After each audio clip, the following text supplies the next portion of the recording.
This first image comes from Shenzhen, outside of a traditional restaurant on the Electronic Street. The rocks are a form of public seating and were used by locals to sit on while eating their food.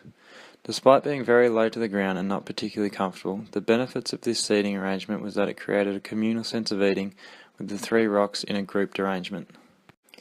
This slide depicts a typical seating unit that we saw throughout train stations in both Hong Kong and Singapore. The seats were very small and never placed in the middle of the space, rather they were always positioned well out of the road of travel. The most interesting thing about these seats was how few there were. In fact, it seemed like they were only provided almost to satisfy regulations. We found this arrangement of public seating inside Ratonji Hospital in Hong Kong. This was a more familiar and Western example of public seating. The seats were large and comfortably able to support a patient, and also easy to clean and disinfect, being smooth plastic.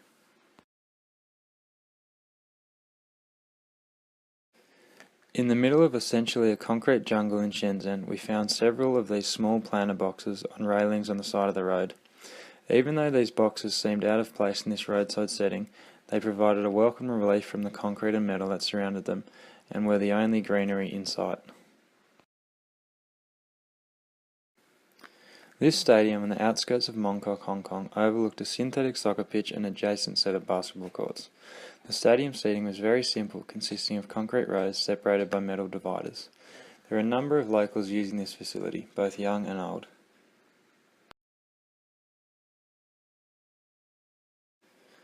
This image depicts a communal seating area in Hong Kong and was the largest example of such an area I saw in the city. There are a number of these larger seating arrangements surrounding a central fountain. I found this to be a very inviting area and communal space, and indeed it was well used by the public.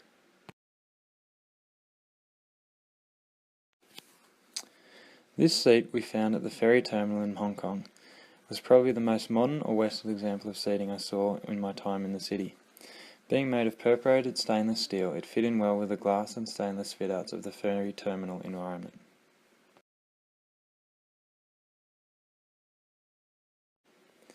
We found this table at the Big Buddha. It was a fixed table and it appeared that its matching chairs had long since gone missing, being replaced by cheap and temporary plastic chairs. There were many examples of mismatching pieces we found in the city, where a permanent piece of street furniture was now accompanied by temporary replacements. This length of bench seating we found in Tayo along a walkway down to the fishing village. It intrigued me because it went against everything else I had seen so far in either Hong Kong or Shenzhen. Typically, I'd noticed that there was minimal seating in order to allow maximum flow of people. In this case, it seemed unnecessary and impeded on the walkway for its whole length.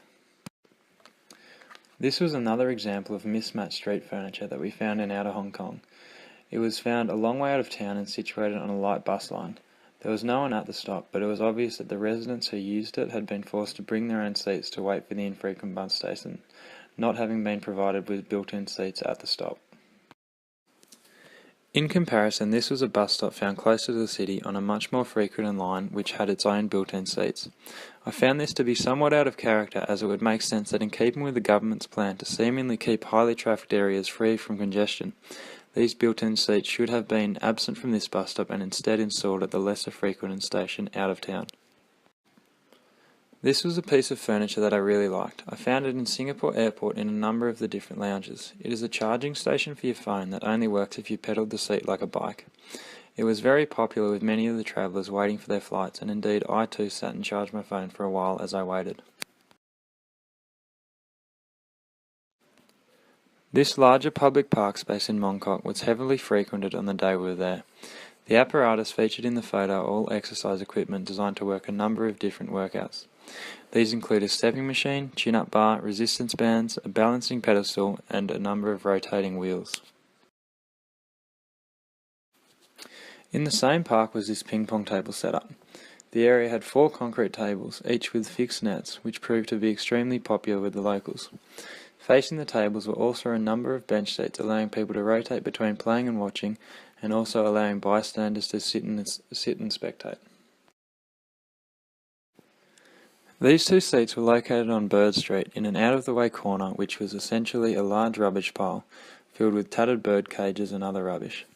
The seats themselves were clearly deteriorating and almost looked like they belonged to the adjacent rubbish pile themselves. In the whole time I was there, I did not see anyone use them.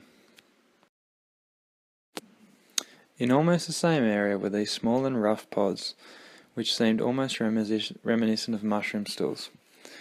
These were fitting for the bird and flower street environment they were located in. They were surprisingly very comfortable and proved to be very popular with the locals who sat on them frequently. I found this seating arrangement in the Big Buddha interesting because of the way it was a juxtaposition between a more modern seat and a more traditional arrangement. In this environment, I almost felt like I was ashamed to be replacing these old stone seats with the newer metal benches, which seemed to be out of place in such a traditional environment. At the Saiwan fishing village, we found these little benches. There were quite a few of them arranged around a large communal area inside the fishing village, which was used for nothing else. It was almost the only time I witnessed that within a city or village there was an empty space not used for any purpose other than the communal interaction, and for this I really enjoyed the space. In a similar way to one of the earlier slides, this set of seating was located at the Big Buddha Temple and was out the back away from the main seating area, which consisted of the more modern metal tables and chairs. We walked to this area to get away from the crowds and found these traditional chairs here almost as if they were hidden from sight, waiting to be discarded. This final image portrays a dead space under a large staircase in Mongkok. In an effort to dissuade people from using this area, a number of small spike bollards had been installed. The thing I liked about the space was that instead of dissuading people as intended, these spikes actually drew people to the area as it became a space where they could seek refuge away from the majority of the crowds. Thank you.